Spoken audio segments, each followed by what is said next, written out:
After failing 3 times to get enough votes, House Republicans booted Congressman Jim Jordan from the race for House Speaker.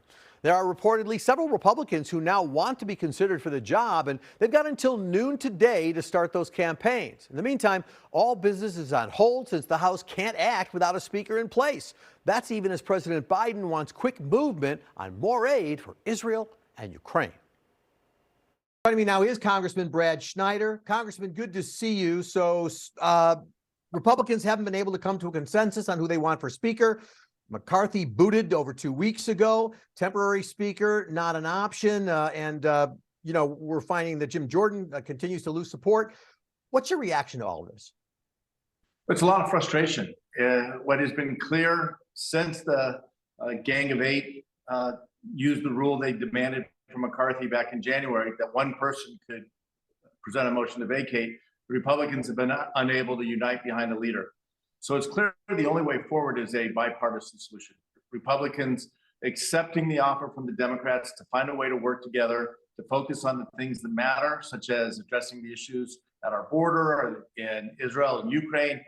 So many things we need to be doing, as well as funding the government, that if we do it together, we can actually focus on the job that we came here to accomplish. Yeah, we're going to talk about those things. I do have to ask you this. A Republican talking point has been, this is really the Democrats' fault because, 96% of the problem were all the Democrats who kicked McCarthy out. It was only 8 Republicans. So you own this. That's absurd. Here's the fact. The majority party, whether it's Democrats or Republicans, have the right, privilege, but also the responsibility to elect who they want as a speaker. There are 212 Democrats. 212 Democrats have voted for Hakeem Jeffries every single time. The Republicans have 221 representatives. They are the ones who have the ability to elect a speaker. They should be able to elect a speaker and support that speaker to keep him in place or her in place. And they are the ones who are not getting it done.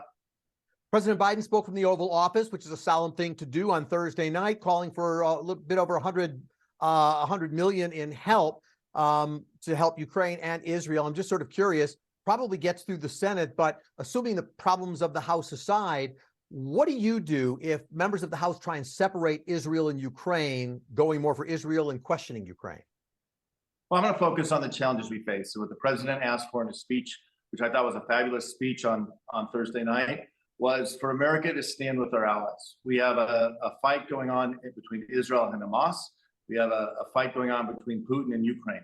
There are common threads to those. Number one is that both battles pitch U.S. allies, democratic states, against opponents who want to destroy these states, destroy democracy, and are enemies of the United States. So we need to stand with our allies and we need to move forward.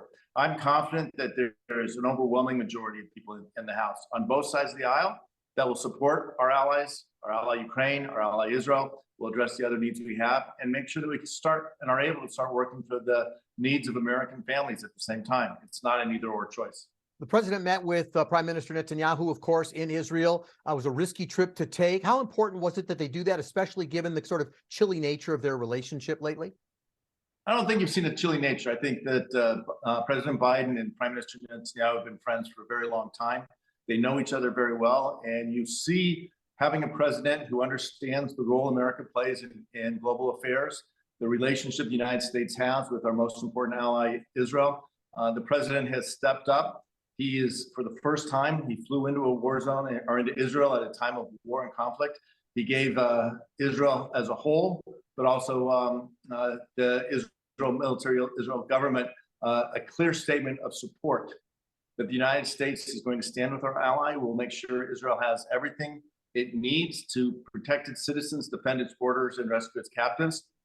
And at the same time, he's been very clear, we have to see the humanity of all people and recognize there's always civilians who are the first victims of war.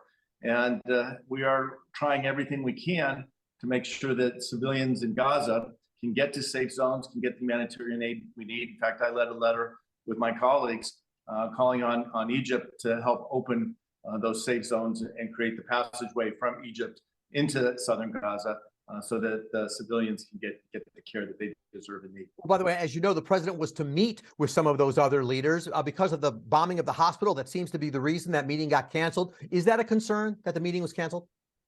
It's a real concern, and let's be clear why it was canceled. It wasn't the tragic bombing that is clear now was a misfire rocket from Islamic Jihad. It was a disinformation campaign of Hamas that was spread by, unfortunately, news outlets and many others. Immediately, there was a claim that there was an Israeli strike and upwards of 500,000 people killed. What we now know is a misfired rocket. Estimates are between 10 and 50 died. It doesn't take away that 10 or 50 people lost their lives because of the war that Hamas has started. The numbers are thousands of people have lost their lives, and more will likely do so because Hamas continues to hold hostages and fire rockets into Israel. We need to make sure Hamas cannot rule over Gaza. We need to make sure that the disinformation campaign cannot divide America from its allies or within our country, our citizens amongst themselves. And certainly within Congress, we stand united and we'll make sure Israel has what it needs to do to defeat Hamas. Quick thought about on the Democratic side, little tension. Congresswoman Rashida Tlaib tweeting out, and you've responded to her in a tweet, basically blaming Israel for the bombing of the hospital. Somebody else did that, but they withdrew the tweet. She stands by it. Is this a free speech issue, or does the Democratic caucus have to address it? You know, Daniel Patrick Moynihan had a famous line is, you can have your opinions, but you're not entitled to your own facts. I called out Representative Tlaib. The facts have become clear. Israel was not responsible for the explosion at the hospital. 500 people were not killed in an explosion at the hospital. It was a clear disinformation campaign intended by Hamas to cause damage to the U.S.-Israel relationship and the efforts of President Biden trying to resolve the conflict. Everyone's entitled to their free speech. They're not entitled to their own facts. I called her out for that. I'm hoping she will retract her words and take down her statements. Just briefly, I'm curious as to your response to protests around the country at some significant universities, even here in our state, of people who are saying we have to protect Palestine, putting blame on Israel, that what Israel's doing and is going to do is no better than what Hamas did. Your reaction to those protests? And my reaction is, look, I appreciate the desires of people of conscience who actually can see the humanity of all people. I see the humanity of the Palestinians every bit as much as I see the humanity of the Israelis who are running to bunkers or chased from their homes.